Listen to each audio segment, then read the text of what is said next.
Backstage here in Tokyo, I am with the winner of the main event, Ovince Saint Preux. They call it the Von Flue choke, but maybe it should be the Von Preux choke because you've now got 3 of them, and the originator only has 1. So talk to me about why this is your go-to submission. It's pretty much one of the first submissions I learned as an amateur, and it kind of stuck with me ever since then.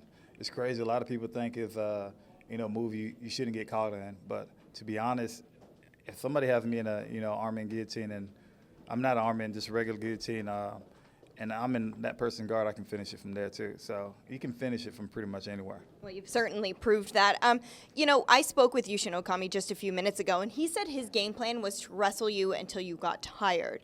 Were you surprised that was his approach?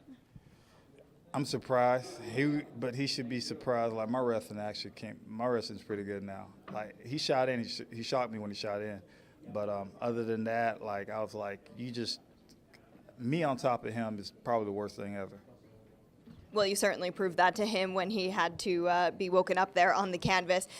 This is obviously not an ideal situation for a fighter. You traveled around the world to come here and compete, but then hours before you boarded your flight, it went from Shogun to Okami. So how did you deal with all of those changes and stay in such a positive state of mind? Just take it day by day. I got an excellent trainer behind me, Eric Turner. He basically told me, hey, this is the fight, this is what happens, I've been in that situation that he'd been in too, so I'm just happy to take the fight. And you've been in that situation with Shogun where you came out victorious, but you want that fight again.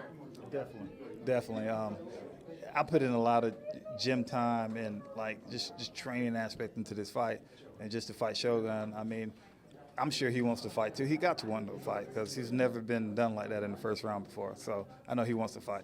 Well, we're looking forward to seeing if that gets rescheduled. What was it like competing here in the Saitama Super Arena? This is a historic MMA ground. What was it like walking out and just kind of being in that atmosphere?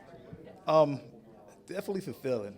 Just for the simple fact is this is actually one of the arenas that I always wanted to fight in.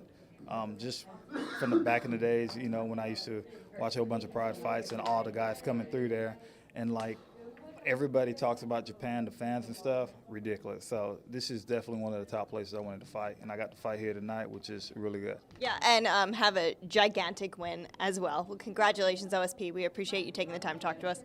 Thank you. Thanks.